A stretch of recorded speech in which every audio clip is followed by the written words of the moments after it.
Olá pessoal, sejam bem-vindos a mais uma edição do Educação em Rede, esse programa que é desenvolvido pela Universidade Estadual do Maranhão em parceria com a Secretaria de Estado da Educação. E no programa de hoje a gente vai falar de conteúdo cultural, informativo e de educação, assim como em todos os outros nossos programas. E no episódio de hoje a gente vai falar especificamente sobre a campanha Setembro Azul. Você sabe o que significa? Setembro é considerado o mês da visibilidade da comunidade surda brasileira. A cor azul marca um símbolo triste. Na Segunda Guerra Mundial, as pessoas surdas ou com alguma deficiência tinham que ter amarrada no braço uma fita azul como uma forma de distinção das outras pessoas. Mas o mês de setembro é marcado também por datas importantes para a conscientização sobre a acessibilidade e inclusão, além de celebrar algumas conquistas obtidas ao longo dos anos, pois são várias essas datas importantes ao longo do mês de setembro e a gente vai falar de algumas delas nesse programa. A começar que entre o dia 6 e 11 de setembro de 1880 ocorreu o Congresso de Milão, no qual foi proibido o uso das línguas de sinais na educação de surdos. No dia 23 de setembro, que é nessa quinta-feira, é celebrado o Dia Internacional das Línguas de Sinais. E já no dia 26 é Dia Nacional do Surdo e também a data de fundação do Instituto Nacional de Educação dos Surdos, a primeira escola de surdos aqui no Brasil. Além disso, no dia 30, encerrando o mês, é celebrado o Dia do Tradutor-Intérprete. E para falar mais sobre esse assunto, a gente vai conversar com o professor Ricardo Barros, coordenador da Central de Libras do Núcleo de Acessibilidade da Universidade Estadual do Maranhão. E para falar mais sobre esse tema importantíssimo do Setembro Azul, uma campanha extremamente importante para você saber mais, a gente vai receber aqui no Educação em Rede o professor Ricardo Oliveira Barros. Seja muito bem-vindo, professor. Ele que é mestre em estudos da tradução e coordenador da Central de Libras do Núcleo de Acessibilidade da UEMA. Seja muito bem-vindo novamente aqui, professor. Obrigado pelo convite, é um prazer estar aqui. O senhor que é mestre em estudos da tradução, não é isso? E coordenador da Central de Libras do Núcleo de Acessibilidade da UEMA. Daqui a pouco você vai falar um pouquinho mais sobre esse trabalho que vocês fazem lá no Núcleo, mas para a gente começar esse nosso papo, queria que você introduzisse para a gente sobre a importância da gente entender mais sobre esse mês, né? Essa campanha que é o Setembro Azul, que acaba sendo um mês de visibilidade, aí, uma campanha, pelo menos, para dar visibilidade para a comunidade surda, não é isso? Exatamente. O mês de setembro, a campanha Setembro Azul, foi idealizada nesse mês por conta das datas que estão elencadas nesse período e que são muito relacionadas à luta dos surdos pelos seus direitos, né, e marcos históricos das conquistas que eles vêm angariando ao longo do tempo. Por isso, o mês de setembro e o azul por conta da relação do azul histórico, né, com eles na Segunda Guerra Mundial, na verdade, com todas as pessoas com deficiência que eram identificadas por essa cor. Pois é, o que o professor está falando é um dado assim, absurdo, que hoje a gente olha e a gente nem acredita que existiu, mas que no século XV as pessoas surdas eram consideradas ineducáveis, né? E ali na Segunda Guerra Mundial, entre os anos de 1939 e 1945, os surdos, assim como pessoas com deficiência de um modo geral, eram identificados, precisavam usar um lacinho azul, né? Meio que num ato discriminatório ali de você separar as pessoas que tinham deficiência das que não tinham, né, professor? E além de serem consideradas também inferiores naquela época do nazismo e tudo mais. Óbvio que de lá para cá a gente conseguiu muitos avanços, isso ainda bem não permaneceu, né, não perdurou ao longo dos anos, mas a gente tem muitos avanços, muitas coisas ainda a serem conquistadas, não é isso? Sim, a questão de eles terem sido identificados pelo azul na Segunda Guerra Mundial mudou culturalmente a partir dos estudos surdos e principalmente pelo uso que um professor doutor surdo fez durante um congresso de surdos. Ele fez uma cerimônia chamada a Cerimônia da Fita Azul. E ele usou essa fita para identificar não mais a deficiência, mas sim a luta e as causas deles. E dali, então, desde 99, é que há essa identificação do azul com as lutas dos surdos. Aqui no Brasil, esse movimento teve muito mais força a partir de 2011. Foi uma reação da comunidade surda brasileira a uma ameaça de fechamento do Instituto Nacional de Educação de Surdos, que é uma instituição do tempo do Império e que há muito tempo trabalha pela educação dos surdos no Brasil, instituição governamental. E em 2011 se ameaçou fechá-lo. Dali em diante, os surdos começaram a se organizar pela luta muito mais nacionalmente, por meio da Federação Nacional de Educação e Integração dos Surdos, que tem ali suas bases nas associações em todos os estados, e muito mais para esse objetivo de melhorar a educação de surdos. Os surdos, eles lutam não só por educação, eles lutam por acessibilidade, inclusão, o direito que todo cidadão tem, mas que às vezes a eles não é ofertado. Mas a educação é uma luta muito mais forte porque ela é a base, né? Você acredita que se você tem educação de qualidade, os surdos eles vão conseguir se desenvolver melhor. É importante lembrar que os surdos, eles não são pessoas incapazes de fazer o que todas as pessoas fazem. A única dificuldade dos surdos é comunicacional. É a língua, é a cultura, que é diferente, né? Então, se eles têm uma educação baseada na língua deles que valoriza essa diferença, eles vão conseguir se desenvolver como qualquer outra pessoa consegue. Por isso a luta pela educação sendo muito mais forte. Ao longo do tempo, a comunidade acaba precisando se organizar, mas eu queria até voltar nesse fato histórico da Segunda Guerra. Imagino que as pessoas de casa, principalmente estudantes que estão assistindo a gente nesse momento, devem ficar curiosos sobre o porquê que isso acontecia. Era puro preconceito? O que acontecia nessa época que fazia com que as pessoas quisessem separar a pessoa com deficiência, o surdo, da sociedade normal? O que acontecia nessa época? É preciso lembrar que essa época da Segunda Guerra, com a ascensão do nazismo, né, havia um culto à pureza, o que se considerava puro, né? A raça ariana, e tudo que se desviava de um padrão, que se considerava o padrão aceitável, era desviante e precisava ser eliminado. E isso incluía as pessoas com deficiência, né? Incluindo também os surdos, porque são pessoas com deficiência também. E por isso eles precisavam ser identificados. O nazismo ele criou uma série de simbolismos, né, para identificar grupos diferentes. Então, a gente tem religiões identificadas por símbolos, a gente tem raças identificadas por símbolos e também pessoas com deficiência aí com a fita azul no braço. E aí sobra para a própria comunidade ter que acabar tendo que contornar isso ao longo do ano e ter mais coisas para superar, né, que já acaba sendo muito complicado, principalmente no Brasil, né, que a gente tem problemas históricos também relacionados a políticas públicas, enfim, para comunidades de modo geral e também para pessoa com deficiência, imagino que sim. E eu queria falar sobre isso agora, porque a gente tem leis que garantem alguns leis de acessibilidade, né? A gente tem aqui a lei 10.436 que reconhece Libras como um meio de comunicação natural e legítimo, né? Assegurando o direito de ser usado em qualquer lugar. Só que na prática, como é que isso funciona no dia a dia? Isso é garantido de verdade? Como é que funciona na prática? A Libras ela não passou a existir a partir da lei. A Libras existe há muito tempo. E é como tu mesmo falaste, é uma forma de comunicação natural dos surdos, né? É uma língua natural.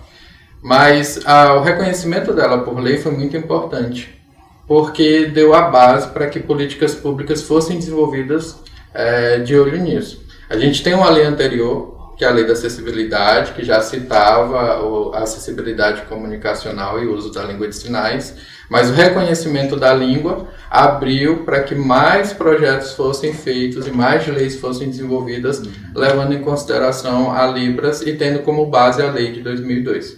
É uma lei muito importante, sim, mas ainda há muito a se trabalhar em cima dessa lei. A lei é um reconhecimento. As diretrizes de como o uso e a difusão da língua de sinais vai se dar nos diversos espaços ainda começam a ser desenhadas em 2005 com um decreto, mas ainda há muito a que se fazer, ainda há muitos espaços do qual a lei e o decreto não dão conta. E além disso, é preciso fazer com que se cumpra, né? E os surdos ainda têm dificuldade, por exemplo, de acessar direitos de todo cidadão, como ter acessibilidade com um intérprete de Libras em um tribunal, em um hospital, em qualquer serviço público, ainda é muito difícil para ele. E muitas vezes esse direito de atendimento é negado porque não há um profissional capacitado para acompanhá-lo, para atendê-lo, ou é atendido de forma precária. é por meio de alguma tentativa de comunicação que não é a língua do surdo, né? E isso acaba sendo um prejuízo para ele, porque ele deixa de ter acesso ao que ele tem direito. Ele paga imposto como a gente paga. Sim. Mas ele não tem direito a acessar porque não tem um intérprete de Libras capacitado para ajudá-lo. Isso muitas vezes é remediado pelo próprio surdo, que acaba levando alguém que ele conhece ou pagando um intérprete para acompanhá-lo nesses espaços, né? Nesse sentido, os intérpretes muitas vezes executam trabalho voluntário, porque é para a pessoa, né? E se há necessidade da pessoa, ele se dispõe a fazer sem cobrar. E, às vezes, a instituição, por ter essa atitude da pessoa surda, continua não provendo o que devia ter, que é o intérprete de Libras. Acaba que é um ciclo meio vicioso, né? Agora, pela lei, todo estabelecimento precisa ter um intérprete, estabelecimento privado, estabelecimento público. Como é que funciona isso para as empresas de modo geral? A gente não tem uma determinação que precise ter um intérprete. Há uma determinação de que o surdo ele precisa ser atendido por meio da língua de sinais. Então, muitas empresas, muitas instituições tentam remediar isso dando treinamento sobre a língua de sinais, ou em língua de sinais, para alguns funcionários, esperando que assim eles se tornem atendentes bilíngues. O que nem sempre acontece, porque para aprender a língua de sinais, uma língua, não vai ser em um curso de 40 ou 60 horas que a pessoa vai conseguir desenvolver essa habilidade, né? Não vai adquirir um idioma nesse tempo. E por isso, muitas vezes o treinamento e o uso da língua fica só dentro do curso.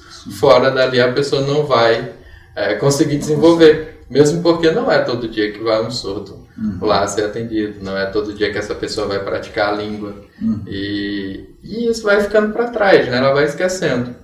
Então, o intérprete de Libras é uma saída interessante, porque com certeza seria uma pessoa capacitada para atender qualquer pessoa surda que viesse. Ao mesmo tempo se pergunta, mas o que esse intérprete vai fazer enquanto não tiver uma pessoa surda sendo atendida, né? A ideia de um atendente bilíngue é muito interessante, mas o treinamento para essas pessoas precisa ser repensado. Isso é uma lei nacional, a gente está falando, mas aqui no Maranhão, como é que funciona? Isso é mais negligenciado do que fora daqui? Como é que é essa atuação dentro do Estado, das empresas dentro do Estado, com uma pessoa, com um cliente que é surdo? É interessante perguntar isso, porque é muito comum o pensamento de que o Maranhão vai ser mais atrasado do que outros lugares. O meu mestrado foi no Sul, então eu morei lá e eu vi os mesmos problemas. Né? É a mesma dificuldade de ser atendida, é a mesma dificuldade de ter garantida a comunicação, no mesmo nível. Aqui nós temos uma central de intérpretes de Libras que funciona por meio da CEPLAN, da Secretaria de Planejamento, que providencia a interpretação para Libras caso o surdo precise, né? Então ele entra em contato com a central vai agendar um atendimento com um intérprete para ele. Claro que isso dificulta, porque quando tu decides fazer alguma coisa numa instituição pública, tu decide ir lá e vai. Tu não precisa agendar e esperar que alguém esteja contigo. É muito mais fácil. Eu conheço casos de surdos, por exemplo, também, que preferiram pagar um intérprete de outro estado para atender por videoconferência, porque ia tratar de um assunto muito pessoal, por exemplo. Né? Então, aqui no Maranhão a gente tem esse mecanismo da CEPLAN, instituições que fazem trabalho junto a empresas, como o CAS, que é o Centro de Apoio à Pessoa com Surdez, que tem um núcleo de trabalho e emprego. Então, quando um surdo precisa receber treinamento em uma empresa ou precisa ser entrevistado para algum emprego, o CAS ele normalmente dá esse atendimento. Eu não sei dizer como está nesse período de pandemia, né? Mas normalmente ele presta essa assistência ao surdo. Então são iniciativas do poder público, né? E aqui no Maranhão nós temos uma determinação de que todo evento público ele precisa ser acessível. Então é muito comum nós vermos em todo evento público ter intérprete de Libras, né? Nesse sentido, pelo menos eles são atendidos. Quanto à interpretação mais comunitária, que é aquela voltada aos serviços a que o cidadão procura, pode ainda ser deficiente por conta dessa dificuldade de a central não dar conta de toda a demanda. Se, por exemplo, algum cliente que precise, né, desse tipo de interpretação, sei lá, for ao supermercado e não encontrar esse tipo de serviço, a pessoa pode fazer alguma denúncia? Existe algum canal de denúncia? Qual o procedimento? O procedimento mais comum seria se recorrer à ouvidoria da instituição. Vamos fazer uma reclamação formal. Fazer uma reclamação lá, né, caso ela se sinta prejudicada. Sim. Mas há que se lembrar que os surdos eles são pessoas bilíngues, né? Então eles também utilizam português para se comunicar e eles utilizam de tecnologias assistivas também. Porque você não vai estar reclamando a vida toda, né? Então você, para viver, acaba procurando outros meios. E algumas atividades, elas não carecem tanto da comunicação, como por exemplo ir ao supermercado, né? Você não precisa se comunicar tanto para ir ao supermercado, além de saber o valor que você vai ter que pagar. Sim. Então, normalmente os surdos, eles conseguem viver normalmente em sociedade, levar o seu cotidiano como qualquer outra pessoa, sem tanta necessidade de todo o tempo procurar alguma forma de reclamar, alguma forma de reivindicar direitos, né? Eles fazem isso muito mais por estratégias jurídicas junto às associações. Então, a Associação de Surdos ela está sempre participando de eventos, reuniões, visando oferecer mais serviços de acessibilidade aos surdos. Perfeito, esclarecedor. Agora, sociedade, como é que vocês sentem que a sociedade se interessa em aprender Libras? Como é que é essa relação? Há muito mais um encantamento do que o interesse, né? É muito bonito ver Libras, é interessante ver Libras, né? E aí há aquela mais admiração pela beleza da língua e tudo.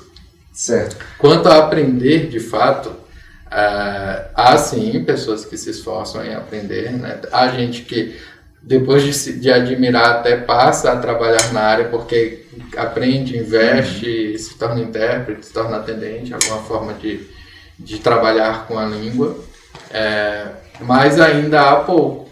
Se você for pensar em proporção de população e quantidade de pessoas que procura esse tipo de aprendizado, ainda é pouco, né? Também ainda há pouca vaga, pelo menos no âmbito público, ofertado para pessoas que querem aprender Libras.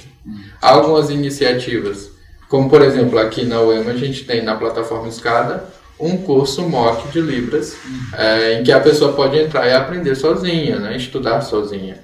Porém, aprender face a face é melhor, porque é uma língua, você precisa interagir, né? Sim. E nessas oportunidades de interação, a gente ainda precisa ampliar a oferta de vagas para pessoas que queiram estudar Libras e aprender. Pois falando nessa coisa dos cursos, se a pessoa se interessou aqui em São Luís, por exemplo, ou no Maranhão, quais são as oportunidades que você tem para buscar formação? A gente tem o Centro de Apoio à Pessoa com Surdez, o CAS, que fica na Alemanha, fica atrás da Escola Margarida Pires Leal. O CAS ele oferta vagas para cursos de Libras em nível básico, intermediário e avançado, e para cursos de formação de intérpretes. Eles têm também cursos voltados para surdos, como o ensino de Libras como segunda língua e o curso de língua portuguesa. O CAS ele oferta vagas semestralmente e para entrar no curso básico você precisa participar de um sorteio. Então, você sendo sorteado, você pode entrar no curso básico. Para ir para o intermediário tem uma prova, para ir para o avançado também tem uma prova. Demora quanto tempo mais ou menos essa formação? A formação de cada curso dura um semestre. Né? Porém, para você se considerar fluente, varia muito de pessoa para pessoa, porque aprender língua é uma aptidão. Há gente que tem mais aptidão, há gente que não. Mas em média, 3 anos você consegue atingir a fluência tranquilamente da Libras. Né? Estudando, praticando, conversando, se inserindo na comunidade, você consegue desenvolver a Libras. Há outras oportunidades, o IEMA, vez por outra, oferta FIX de Libras, né? Formações continuadas, oficinas. No IEMA da Praia Grande, se eu não me engano, eles costumam ofertar. As instituições de ensino, como o Instituto Federal e a UFMA, vez por outra também. Além disso, no núcleo de cultura linguística da UFMA, há regularmente a oferta do curso de Libras, né? Perfeito. Aqui na universidade a gente também tem, né, um mestrado profissional em educação inclusiva. Não é isso? Não é voltado exatamente para Libras, né? O mestrado profissional é uma formação um pouco mais global. Envolve todas as deficiências, mas também Libras. Inclusive, há pouco tempo, eu tive a oportunidade de interpretar uma aula da professora doutora surda Ana Regina Campelo no mestrado. Ela deu uma aula e eu estava lá interpretando. Perfeito. Olha só, além dessa lei de Libras, eu estou vendo aqui a informação que a gente recebeu, de que em 2015 foi aprovada a Lei Brasileira de Inclusão, né, que também é conhecida como Estatuto da Pessoa com Deficiência. Né? Esse estatuto trouxe vários ganhos. Né? Fala-se muito, estou citando esse dado porque a gente fala muito sobre essa diferença da educação da pessoa com deficiência está inserida dentro da educação da escola, tem direito à acessibilidade para estar na escola com todos os outros alunos. Não é isso? Existe essa discussão ainda hoje em dia de você querer separar o aluno com deficiência dos que não têm deficiência? Esse ano, recentemente, foi aprovado um projeto de lei que, quanto à educação de surdos, incluiu ela como uma modalidade de educação na LDB, na Lei de Diretrizes e Bases de Educação. Então, o que antes só era ofertado por meio da inclusão, todo surdo, desde a Lei Brasileira da Inclusão, ele estudava em sala regular com a presença do intérprete. Dali em diante, da aprovação dessa lei, o que se oferta é mais opções. O surdo pode agora estudar em uma escola bilíngue, em uma escola polo, em salas bilíngues ou na inclusão. Então vai caber aos pais decidirem qual o tipo de educação que é melhor. Isso é importante porque desvencilhou a educação de surdos da educação especial. E essa é uma luta que os surdos têm há muito tempo. Porque a educação especial, voltada a pessoas com deficiência, se preocupa muito mais em recursos de acessibilidade, metodologias voltadas a pessoas que têm transtornos globais de desenvolvimento, dificuldades de aprendizagem ou deficiência física. No caso da surdez, a adaptação necessária é comunicacional. Então, o que acontecia? A inserção do surdo em uma sala regular com o intérprete. E se acreditava que isso era suficiente. Por quê?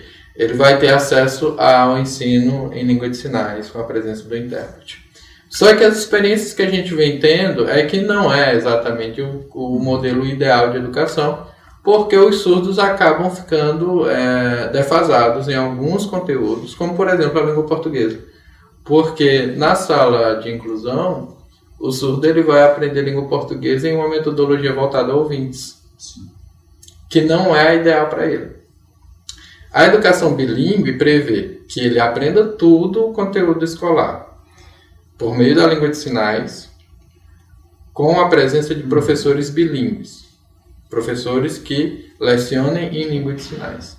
E ele aprenda o português como sua segunda língua em uma metodologia de segunda língua voltada para pessoas surdas e com foco na modalidade escrita da língua, mesmo porque ele surdo não vai ter acesso ao som. Então, essa diferença e separar isso como modalidade de educação é essencial para o desenvolvimento dos surdos, mas foi uma lei aprovada esse ano. Como isso vai acontecer, ainda está sendo escrito e planejado, né? Então a gente espera mais para frente como que isso vai se dar de fato na educação de surdos. A gente vai poder ver isso na prática assim que as coisas começarem a voltar ao normal pós-pandemia. Exatamente, né? Pós-pandemia. Agora, professor, além desse estatuto, né, a lei de Libras, da lei de Libras que a gente acabou de falar, existe algum outro tipo de projeto de lei, algum tipo de decreto que assegura direitos para a pessoa surda?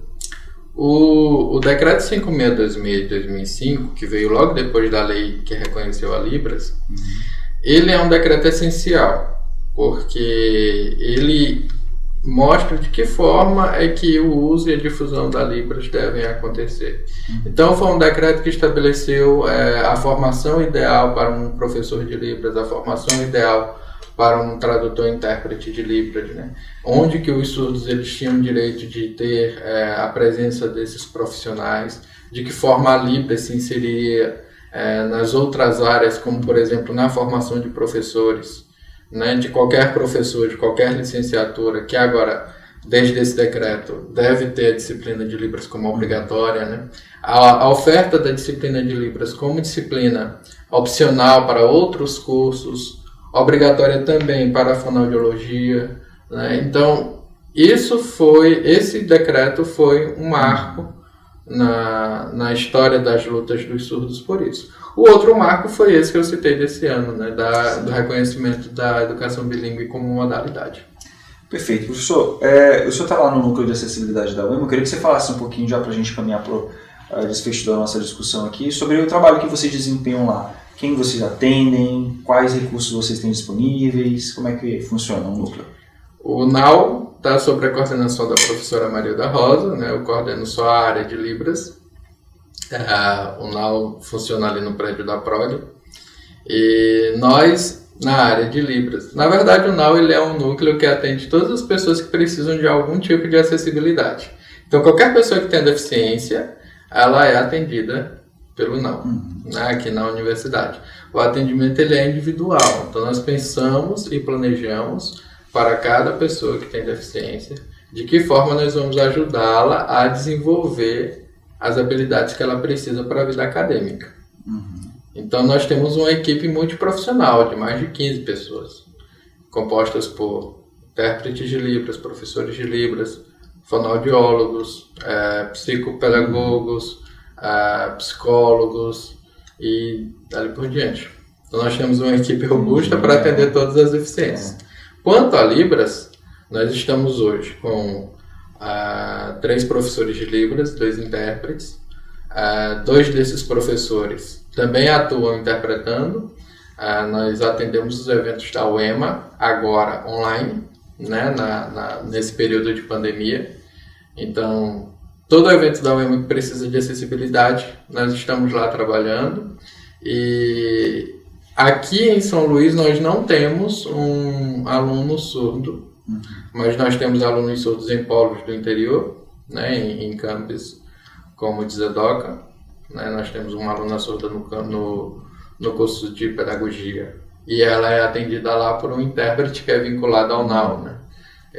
O nosso trabalho também é do desenvolvimento de projetos, como estamos começando agora a revisão do curso de Libras oferecido no SCADA, nós monitoramos esse curso, nós também estamos trabalhando no glossário de Libras. Recentemente lançamos uma publicação sobre tradução e interpretação de Libras no estado do Maranhão. Então nós também trabalhamos nesses projetos. É lá. Muita coisa, viu? É muita coisa. Haja trabalho. É muito trabalho, sim. Mas a gente faz para poder oferecer o melhor, né? Perfeito. Professor, a gente está falando com uma audiência muito jovem, né? Está todo mundo buscando aí entrar na universidade e é importantíssimo que todo mundo tenha consciência de debater sobre esse assunto, dos direitos da pessoa com deficiência, da importância da acessibilidade. Eu queria que você falasse para essa audiência sobre por que é importante todo mundo de casa buscar entender mais sobre esse assunto. A educação, a inclusão de surdos é um tema de extrema relevância para a sociedade, porque são pessoas que convivem conosco todos os dias. Provavelmente você tem uma pessoa surda perto de você e você não sabe, e essa pessoa se comunica de outra forma. Se ela tiver a sorte e a chance de se comunicar contigo, ela vai ficar muito mais satisfeita, muito mais feliz, ela vai conseguir se desenvolver melhor. Aprender a língua dos surdos, além de garantir para eles a oportunidade de realmente se inserir na sociedade, se comunicando com todas as pessoas, vai dar a você uma formação melhor. Se você está estudando para se tornar uma pessoa que vai trabalhar com educação, é muito provável que no exercício da função você se depare com um aluno surdo. Então, conhecer a cultura dele, conhecer a língua dele, é o primeiro passo para conseguir fazer um trabalho que realmente ajude essa pessoa a se desenvolver. Perfeito. Quem quiser entrar em contato com o NAU para algum suporte, algum contato?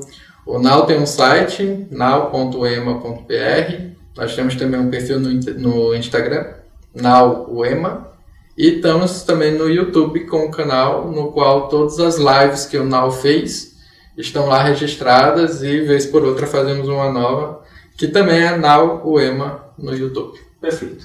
A gente conversou agora com o professor Ricardo Oliveira Barros, que é mestre em estudos da tradução e também coordenador desse núcleo de Libras, né, da Central de Libras, do Núcleo de Acessibilidade da UEMA. Muito obrigado, professor. Foi extremamente esclarecedor aqui a sua participação na Educação em Rede. Eu que agradeço.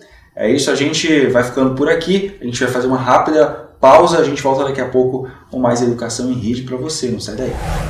Tá, e lembrando que o Núcleo de Acessibilidade da UEMA faz o acompanhamento educacional de estudantes com deficiência, seja física, visual e auditiva, além de transtornos de desenvolvimento, altas habilidades, distúrbios de aprendizagem ou em transtornos de saúde. O objetivo, claro, é viabilizar condições para a expressão plena do potencial do estudante, garantindo a sua inclusão social e acadêmica na universidade.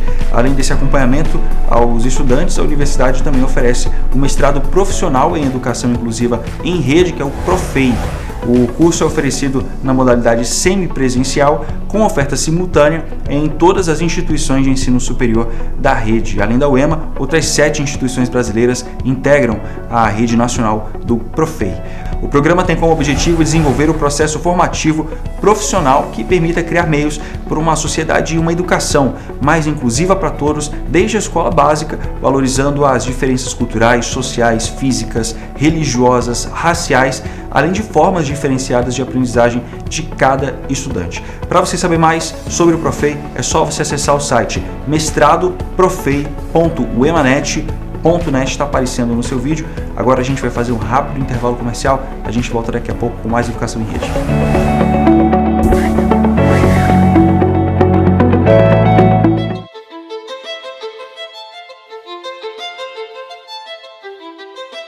Tudo começa pelo primeiro degrau. Os ambientes estão em constante transformação e poder acompanhar as mudanças faz parte do processo de evolução. Hoje, a sala de aula mudou e virou a nossa casa. Professores precisam se adaptar à nova realidade, mas não precisam passar por isso sozinhos. Quem quer chegar ao topo não pode apenas ficar esperando. É preciso subir degrau por degrau. Escada. A plataforma de cursos abertos da UEMA é um caminho rumo ao topo, mas principalmente rumo à transformação. Aprimoramento profissional, crescimento pessoal. A plataforma aproxima as pessoas dos seus objetivos. Cursos livres online que desenvolvem a competência em diferentes áreas. Mais de 400 mil usuários em todo o território nacional e em outros 59 países. Escada. Experiência e eficiência compartilhando conhecimento e qualificação. Uma plataforma interativa e de fácil acesso, inovadora no uso das tecnologias e atualizada constantemente. A pandemia alterou a vida de milhões de pessoas. Professores e alunos dormiram em um mundo e acordaram em outro completamente diferente, com novas demandas e exigindo novas habilidades. Ficar parado no meio da escada não é uma opção. Buscar o aperfeiçoamento profissional é o caminho. Um caminho que não precisa ser trabalhado sozinho. CAPES e UEMA unidas em prol da educação. Uma parceria que vai ampliar as oportunidades de formação docente. É a expertise da UEMA em desenvolver alternativas inovadoras por meio da plataforma Escada, aliada ao compromisso da CAPES com a formação continuada de professores. 2 instituições por uma educação melhor e mais qualificada no Brasil. 300 mil vagas. 5 cursos especialmente idealizados para os professores, gratuitos e com certificação, com foco na nova realidade que é aprender, trabalhar e evoluir. Mesmo que não saibamos quando tudo isso vai passar, podemos pelo menos ter uma certeza, a de que um dia tudo isso vai passar.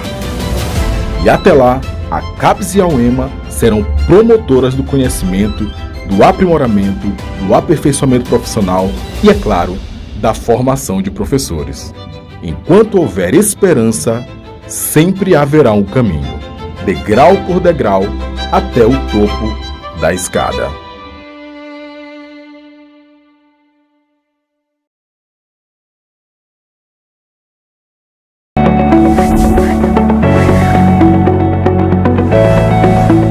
Para falar mais sobre esse assunto, a gente conversou com o professor Márcio Roberto Silva e Silva. Ele é formado em licenciatura em Pedagogia pela Faculdade de Santa Fé, tem experiência na área de educação com ênfase em métodos e técnicas de ensino na área da surdez, como professor de Língua Brasileira de Sinais, Libras, e possui pós-graduação em Educação Especial e Libras pela Faculdade de Santa Fé e em Psicologia da Educação pela Universidade Estadual do Maranhão. Ele contou para o Educação em Rede um pouco da sua experiência e de como ele vê os avanços da acessibilidade nos dias de hoje. Olá, tudo bom? Eu sou surdo e meu nome é Márcio Roberto. Eu sou o único surdo da minha família e eles não sabem Libras, então é um pouco difícil. Bom, eu passei no vestibular para cursar pedagogia. Éramos 5 surdos e no início não tinha intérprete. Então tivemos que procurar. Fomos no sindicato, então pedimos um intérprete para nos ajudar nas aulas que a gente não conhecia o português. Mas graças a Deus consegui, concluir graduação em Educação Especial. E eu passei, graças a Deus. Agora em 2021... ainda estou estudando, cursando pós em gestão, E, assim, em primeiro lugar, eu tive, muita dificuldade na minha caminhada. Em segundo, tive barreiras de comunicação em vários locais, como polícia, bombeiro, restaurante, médicos. Eles não sabiam Libras. Usamos a escrita em português para poder se comunicar. E às vezes eu tinha que pagar um intérprete para me ajudar a manter a interação e a comunicação. Então não foi mais fácil, não foi nada fácil. Mas hoje, em 2021, tudo mudou. Temos a Lei da Libras, onde marca a luta dos movimentos surdos. E no dia 23 de setembro, temos o Dia Internacional da Língua de Sinais, onde vamos lembrar toda a luta, persistência e insistência do povo surdo. E como houve a expansão dos intérpretes, fico muito feliz. Pela frente, muito a trabalhar ainda. Espero em breve fazer o meu mestrado. Então, quero agradecer a todos do dia 26 de setembro, no Dia do Surdo. Não vamos pensar nas alegrias, mas pensar nas lutas para que possamos nos fortalecer. Sou casado, tenho 2 filhos, ouvinte, um menino e um menino, então eu agradeço por tudo. E já que a gente ainda está no mês de setembro, a psicóloga Flávia Aidar lembrou sobre o Setembro Amarelo, aquela outra campanha de prevenção ao suicídio que foi tema do programa passado. No vídeo de hoje, ela abordou como a internet pode ser nociva para a saúde mental. Vamos ver o que ela falou. Olá pessoal, sou a Flávia.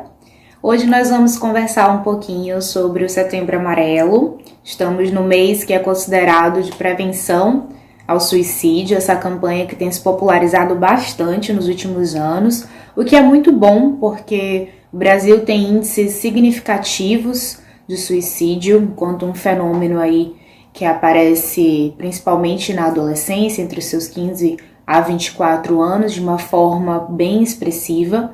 E é importante a gente falar sobre isso de uma forma responsável para que possa prevenir e ajudar pessoas que estão em sofrimento psíquico grave.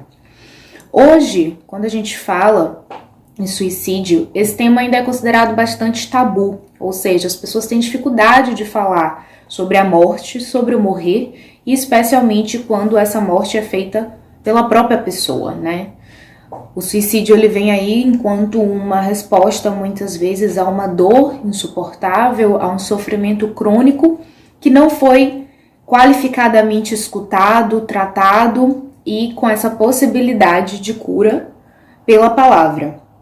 Então, quando nós pensamos no suicídio, especialmente nas redes sociais, que nós estamos vivendo aí esse momento da virtualidade, muitas vezes a cultura do cancelamento, que é essa palavra que a gente tem escutado tanto falar, pode favorecer que pessoas que estão em sofrimento cronifiquem esse sofrimento.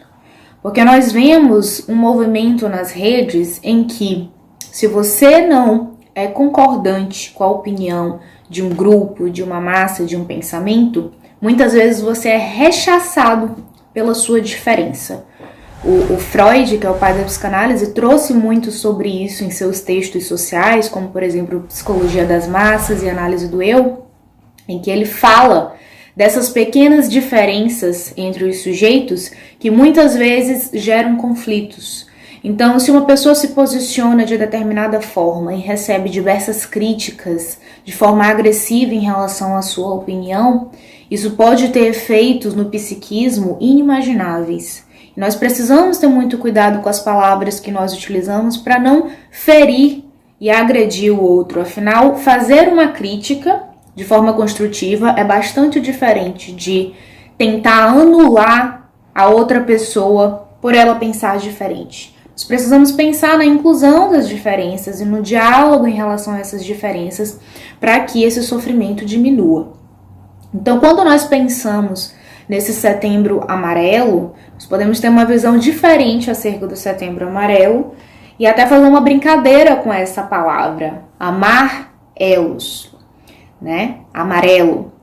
O elo, ele é justamente a relação existente entre pessoas, coisas, objetos, é significado de união, de conexão.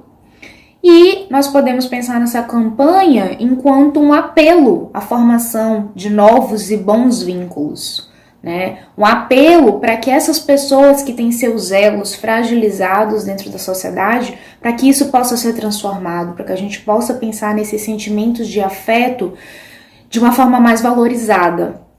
Então, muito se pergunta de que forma que nós podemos ajudar essa pessoa que está em sofrimento. O primeiro ponto é escutá-la e acolhê-la, sem julgamentos, sem interrupções, sem comparações, uma escuta verdadeiramente acolhedora em que pode dar voz a esse sofrimento que tem sido calado por tanto tempo por essa pessoa, certo? Após esse momento inicial de acolhimento, é importante a gente ter a ideia das boas intenções, que tanto se traz aí nas redes sociais nesse Setembro Amarelo. Cuidado, gente, com as boas intenções. Muitas vezes há pessoas que abrem caixas de direct e mensagens no Instagram, no Facebook, nas redes sociais, para que essas pessoas que estão em sofrimento se direcionem, né, e possam falar desse sofrimento. Mas não é todo mundo que está qualificado teórica, técnica e psicologicamente para fazer essa escuta. Então você primeiro precisa avaliar se você tem disponibilidade, inclusive emocional, de ofertar esse acolhimento. É muito cuidadoso a forma como a gente vai ofertar esse espaço para outra pessoa. Nós não podemos recorrer a frases motivacionais que muitas vezes geram ainda mais uma sensação de culpa e de fracasso, porque a pessoa não consegue, né, lidar com esse sofrimento de outra forma. Então nós precisamos ter cuidado com essas boas intenções. Caso você esteja se sentindo em condições de emprestar esses ouvidos e essas mãos para um afago, isso é até determinado ponto. Existe um momento em que você precisa encaminhar essa pessoa para um serviço, para um profissional qualificado e especializado em saúde mental, para que o tratamento realmente seja feito e para que essas falas que estão amordaçadas aí por tanto tempo, elas possam vir à tona e terem seu tratamento devido. Uma outra forma de ajudar, além do encaminhamento profissional de saúde mental e esse momento do acolhimento, é também fortalecer a rede de apoio dessa pessoa. Então, com quem que ela pode contar, quem que é a família dela, quem são as pessoas que ela confia, quais são os serviços que ela pode ter acesso na rede pública de saúde ou até mesmo no serviço privado, nos planos de saúde, quais serviços têm sido oferecidos de forma voluntária, né, gratuito ou a preço social, a que essa pessoa possa recorrer. Nós temos na rede de atenção psicossocial diversos serviços que podem ser acessados, desde a unidade básica de saúde até mesmo o centro de atenção psicossocial, unidade de acolhimento, em que a pessoa pode recorrer para ter essa ajuda. E muitos serviços online também têm sido ofertados, e no mês de Setembro Amarelo ainda mais, para que essas pessoas tenham onde recorrer. Acredito que o mais famoso que nós temos é o Centro de Valorização de Vida, que é o número 188. Você pode ligar, uma ligação gratuita para todo o Brasil, em que você vai poder falar com uma pessoa que é qualificada para escutar quando você está em sofrimento. Então vamos ter cuidado aí, esse mês é muito importante, mas vamos lembrar que essa campanha deve se estender para o ano inteiro, não apenas em setembro. Nós precisamos ter essa postura aí de acolhimento com o outro, fora também desse período, para que a gente consiga minimamente evitar aí essa taxa de suicídio que é tão alta. E falar realmente é sempre a melhor solução, mas desde que o outro possa escutar de uma forma responsável e acolhedora. Então, essa era a mensagem que eu queria deixar para vocês hoje e vamos seguir aí nesse momento de prevenção no Setembro Amarelo. Até mais! Como a gente falou no programa passado, esse tema é importantíssimo para a gente se conscientizar, saber cada vez mais. É importante também pedir ajuda quando a gente não se sentir bem, né? Agora a gente vai fazer mais uma pausa, um rápido intervalo, e a gente volta daqui a pouco com mais informação aqui no Educação em Rede. Não sai daí.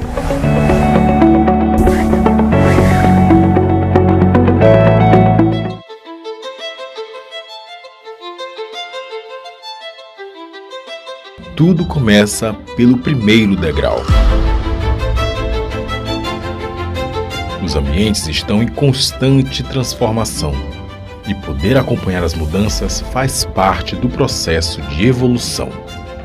Hoje, a sala de aula mudou e virou a nossa casa. Professores precisam se adaptar à nova realidade, mas não precisam passar por isso sozinhos. Quem quer chegar ao topo não pode apenas ficar esperando. É preciso subir degrau por degrau. Escada. A plataforma de cursos abertos da UEMA é um caminho rumo ao topo, mas principalmente rumo à transformação, aprimoramento profissional, crescimento pessoal. A plataforma aproxima as pessoas dos seus objetivos. Cursos livres online que desenvolvem a competência em diferentes áreas. Mais de 400 mil usuários em todo o território nacional e em outros 59 países. Escada. Experiência e eficiência compartilhando conhecimento e qualificação. Uma plataforma interativa e de fácil acesso, inovadora no uso das tecnologias e atualizada constantemente. A pandemia alterou a vida de milhões de pessoas. Professores e alunos dormiram em um mundo e acordaram em outro completamente diferente, com novas demandas e exigindo novas habilidades. Ficar parado no meio da escada não é uma opção. Buscar o aperfeiçoamento profissional é o caminho. Um caminho que não precisa ser trabalhado sozinho. CAPES e UEMA unidas em prol da educação. Uma parceria que vai ampliar as oportunidades de formação docente. É a expertise da UEMA em desenvolver alternativas inovadoras por meio da plataforma Escada, aliada ao compromisso da CAPES com a formação continuada de professores. Duas instituições por uma educação melhor e mais qualificada no Brasil. 300 mil vagas. 5 cursos especialmente idealizados para os professores, gratuitos e com certificação, com foco na nova realidade que é aprender, trabalhar e evoluir. Mesmo que não saibamos quando tudo isso vai passar, podemos pelo menos ter uma certeza, a de que um dia tudo isso vai passar. E até lá, a CAPES e a UEMA serão promotoras do conhecimento, do aprimoramento, do aperfeiçoamento profissional e, é claro, da formação de professores. Enquanto houver esperança, sempre haverá um caminho, degrau por degrau, até o topo da escada.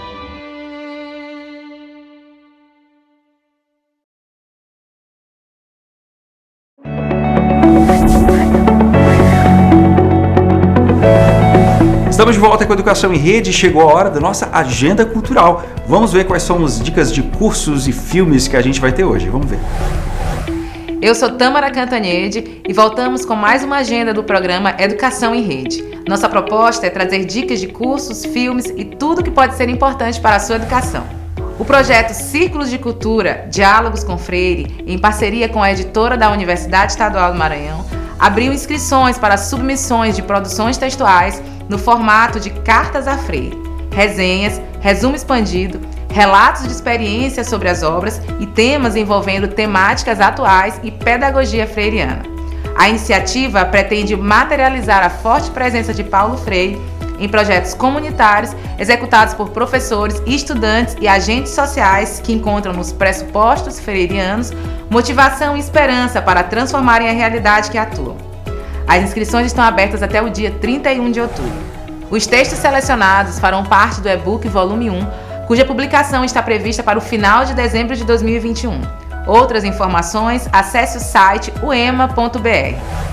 Para você que é pesquisador ou se interessa pela literatura maranhense, você sabia que a Biblioteca da Academia Maranhense de Letras possui um acervo de mais de 6.000 títulos de autores maranhenses? Diversas obras de referências, como enciclopédias e dicionários do século XIX, obras raras do século XVII, XVIII e XIX, em particular as de origem portuguesa e francesa, e coleção de originais manuscritos dos séculos XIX e XX. As consultas ao acervo por pesquisadores acontecem na própria biblioteca, mediante prévio preenchimento de formulário específico. Os livros não podem ser emprestados. A Academia Maranhense de Letras fica localizada na Rua da Paz, no centro de São Luís. É isso, hoje ficamos por aqui, mas a gente se encontra no próximo programa. Até a próxima! Tá aí, muito legal a nossa agenda cultural, né? E temos mais dicas, agora dicas de livro. Quem participa hoje é a jovem cantora e atriz Lari Mourão. Ela tem só 14 anos, mas já participou de vários filmes e agora ela tem investido na carreira de cantora. Vamos ver o que ela indicou pra gente aqui na Educação em Rede. Oi gente, aqui quem tá falando é a Lari Mourão, atriz e cantora. E o livro que eu vim indicar pra vocês hoje é o Diário de Anne Frank. Gente, é um livro que eu gosto muito, super emocionante, muito bom pra se ler. E olha, pra todas as idades, viu? Então, no auge da Segunda Guerra Mundial, uma família resolve se esconder pra não ser pego, gente, porque eles eram judeus. E nessa família tem uma adolescente. E no dia do seu aniversário, ela ganha um livro. E ela transforma esse livro em um diário. E ao decorrer da vida dela, ela vai todo dia escrevendo um pouquinho. Mas até, gente, que acontece uma coisa muito ruim. E olha, eu não vou dar spoiler não, viu? Vocês vão ter que ler. Super beijo! Tá, então, obrigado, Lari, pela sua dica. E por hoje é isso, pessoal. A Educação em Rede fica por aqui, mas a gente volta semana que vem com mais programa, com mais informação, mais cultura, mais educação pra você. Eu espero você semana que vem. Até lá!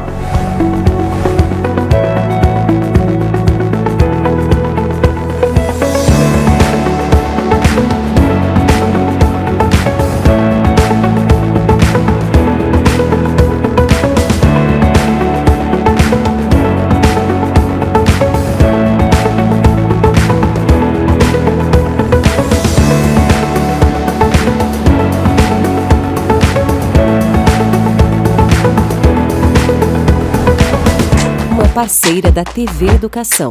Caminho para o Saber.